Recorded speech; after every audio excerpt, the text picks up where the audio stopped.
নমস্কার, আমি মৌমিতা। আমার কবিতা পাঠ চ্যানেলে আমার সকল শ্রোতা বন্ধু এবং দর্শক বন্ধুকে আন্তরিক শুভকামনা জানিয়ে আজকের গল্প পাঠ শুরু করছি। আজ আমি আপনাদেরকে পাঠ করে শোনাব নরেন্দ্রনাথ মিত্রের লেখা একখানি চমৎকার ছোট গল্প। গল্পের নাম পরোক্ষ। অনুরোধ রইল গল্পখানি শোনার জন্য। যদি আমার পাঠ আপনাদের ভালো লাগে, অনুগ্রহ করে একখানি লাইক করবেন এবং গল্পটিকে আপনাদের প্রিয়জনের সাথে শেয়ার করবেন।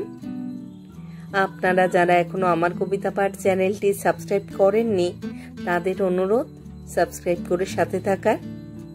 আর আপনারা আপনাদের মূল্যবান মতামত কমেন্ট বক্সে জানিয়ে আমাকে অনুপ্রাণিত এবং সমৃদ্ধ করবেন, এও আমার অনুরোধ। ধন্যবাদ। শুরু করছি আজকের গল্প পরোক্ষ। মাসিমার বাসায় থেকে দেবব্রত বিয়ে পড়ে আর বাড়ির এক দঙ্গল ছেলেমেয়ের তত্ত্বাবধান করে। তার কর্তৃত্বে চোটে ওরা অস্থির, ভয়ে থরথর। কেউ যদি গোলমাল করলো কি অবাধ্য হলো কথার, দেবব্রতের দোহাই পারলে তখনই সে চুপ করবে। মাসিমার কোলের বছরখানেকের ছেলে নন্তু থেকে মাসিমার যা স্নেহলতার বড় মেয়ে পারুল, দেবব্রতর ভয়ে সমান তটস্থ। দেবব্রতর ইচ্ছাই ওদের ইচ্ছা, দেবব্রতর শখেই ওদের শখ। পড়া না পারলে কি কথা না শুনলে সকলকেই সমান শাস্তি বিধানের ব্যবস্থা। 5 বছরের টনুকে কোষে দুগালে চড় লাগায়, পারুলকেও তেমনি চুল ধরে টেনে চড় লাগাতে সংকোচ করে না।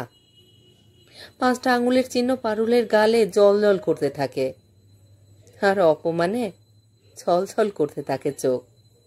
স্নেহলতা কখনো কখনো অসন্তুষ্ট যে হন না তা নয়, কিন্তু কিছু বলেন না।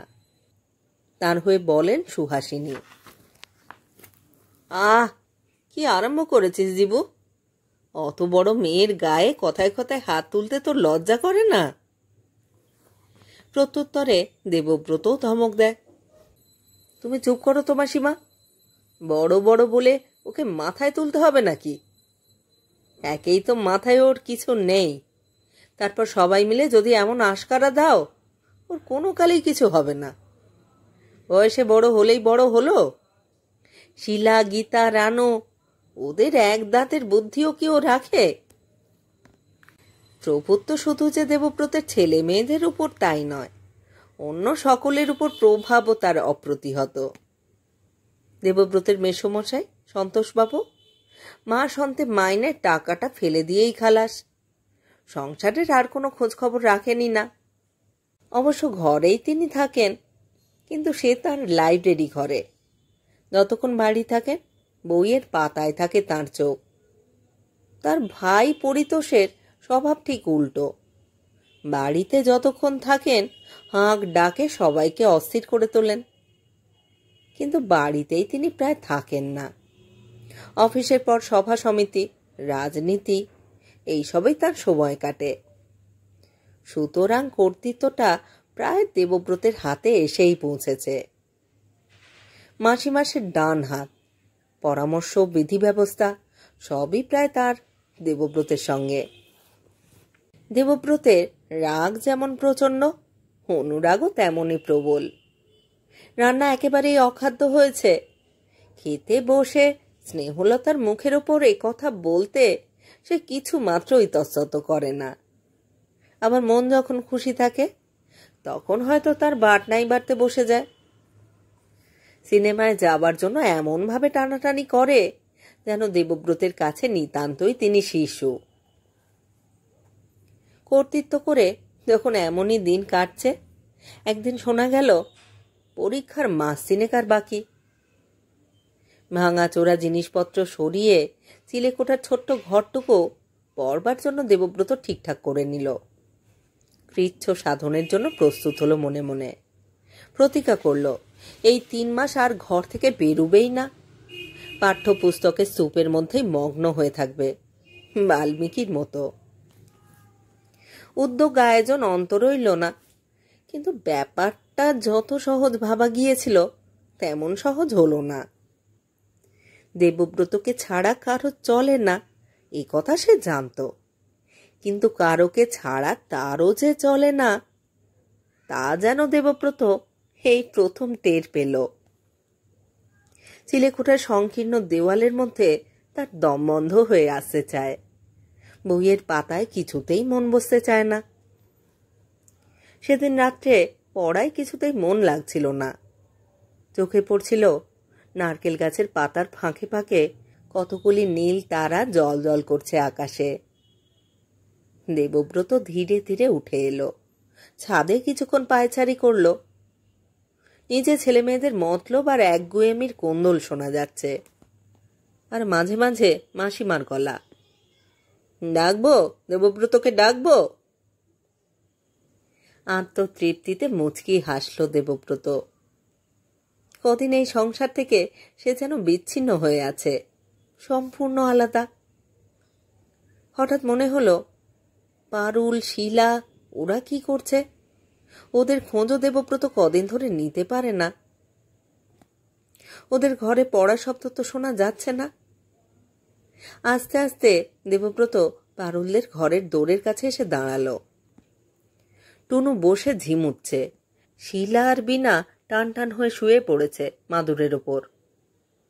ধৈর্যের সঙ্গে দেবব্রত ক্রোধ চেপে রাখে। শাস্তির ব্যবস্থা হবে একসঙ্গে। পারুলটা কোথায়? ও করছে কি? বাইরে থেকেই অনুসন্ধানী দৃষ্টি নিয়ে দেবব্রত তাকে আবিষ্কার করতে চেষ্টা করল।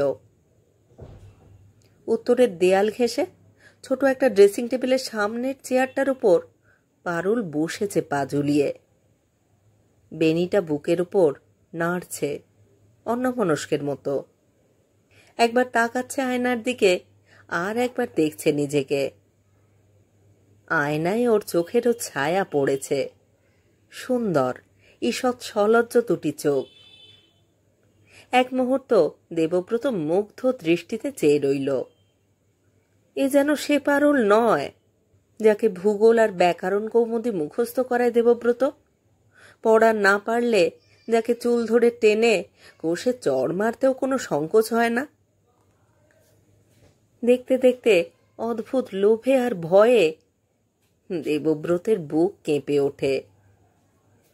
যেমন এসেছিল আস্তে আস্তে তেমনই ফিরে যায়।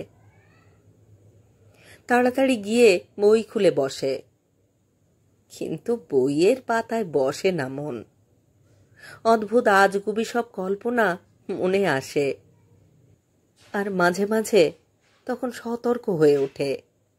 তখন ভাবে ছি ছি, কিন্তু ছি ছি দিয়ে ঠেকিয়ে রাখা যায় না এসব ভাবনা। ভাবতে ভালো লাগে, ভাবতে কি চমৎকার লাগে। রঙিন তুলির পোঁত পড়েছে যেন মাটির প্রতিমায়, ঢেকে গেছে চিরদিনের সাধারণ মেটে রং। কিছুক্ষণ পরে খাওয়ার ডাক পড়ল। খেতে গিয়ে আজ আর কোনো কথা বলল না দেবব্রত। আলোচনায় সমালোচনায় মুখর হয়ে উঠল রান্নাঘর। সুহাসিনী কি সম্বন্ধে যেন পরামর্শ জিজ্ঞাসা করলেন। দেবব্রত জবাব দিল অন্যমনস্কের মতো।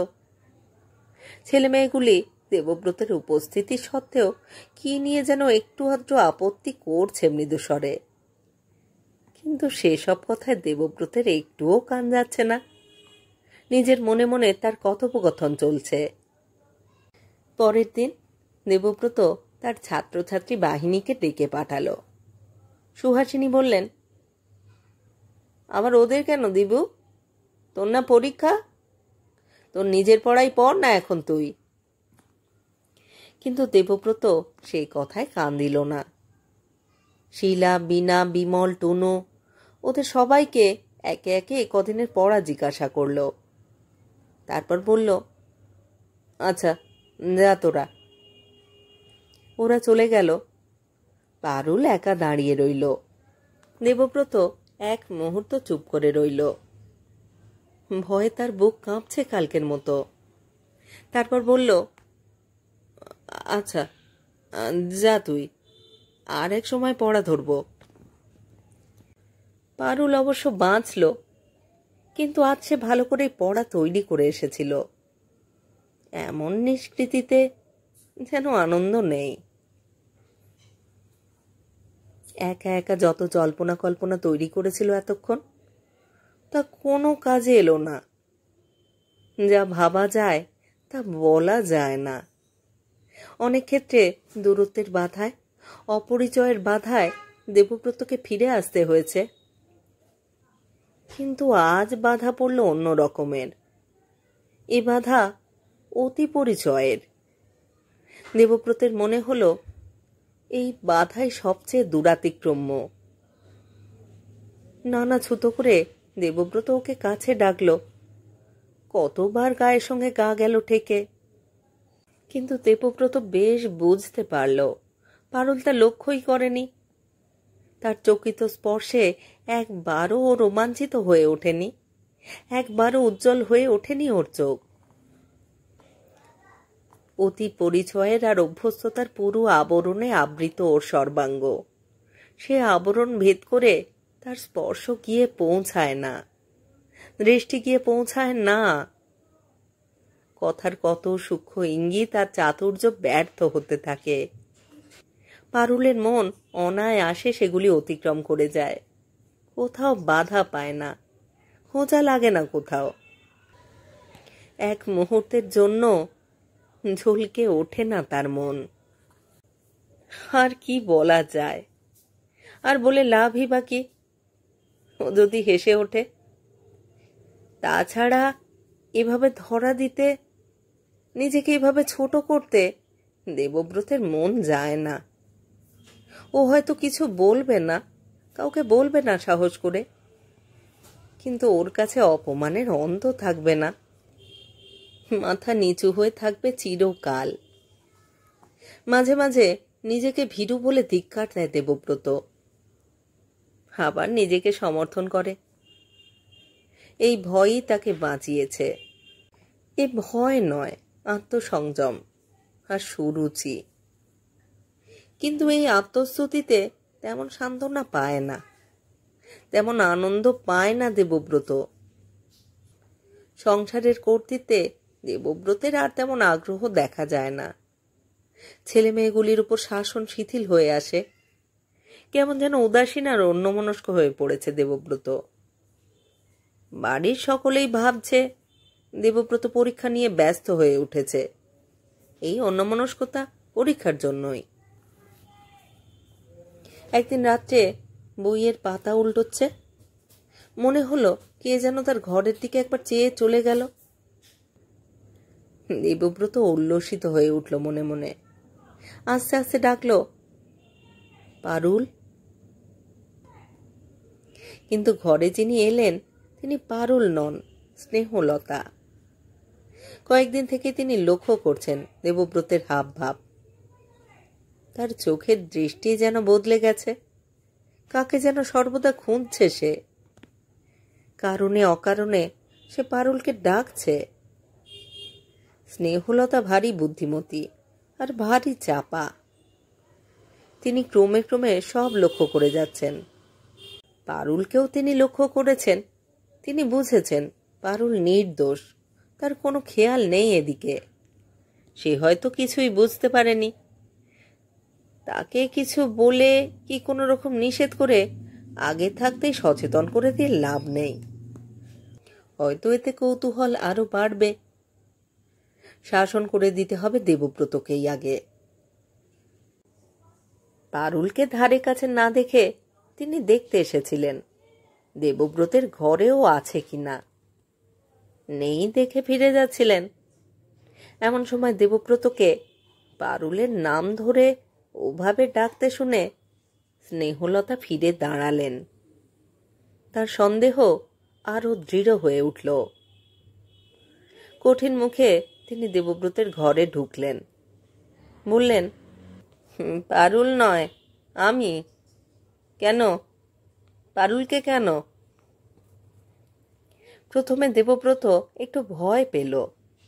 তারপর বলল, এক গ্লাস জল দিয়ে যাবে?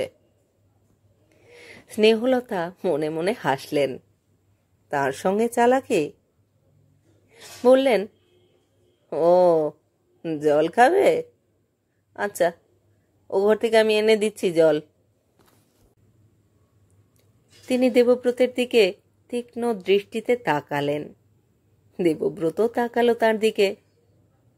পরস্পরকে বুঝতে যেন তাদের বাকি নেই আর। দেবব্রতের একটু ভয় যে হলো না তা নয়, কিন্তু ভয় ছাড়াও অদ্ভুত একরকমের আনন্দে তার মন ভরে উঠল। কেউ অন্তত তাকে সন্দেহ করেছে, কেউ অন্তত বুঝতে পেরেছে তাকে। গোপন করে করে, লুকিয়ে থেকে থেকে আর যেন সে পারছিল না। সে যেন ক্লান্ত হয়ে উঠেছিল।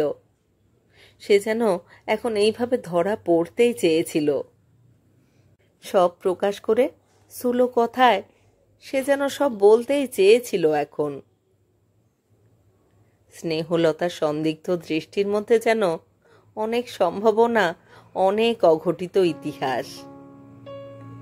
দেবব্রতের যত তীব্র উত্তেজক কল্পনা সবই যেন স্নেহলতার দৃষ্টিতে বাস্তব হয়ে উঠেছে। আর যেন কোনো ক্ষোভ নেই, আর যেন কোনো ক্ষোভ নেই দেবব্রতের, আর কোনো অতৃপ্তি নেই।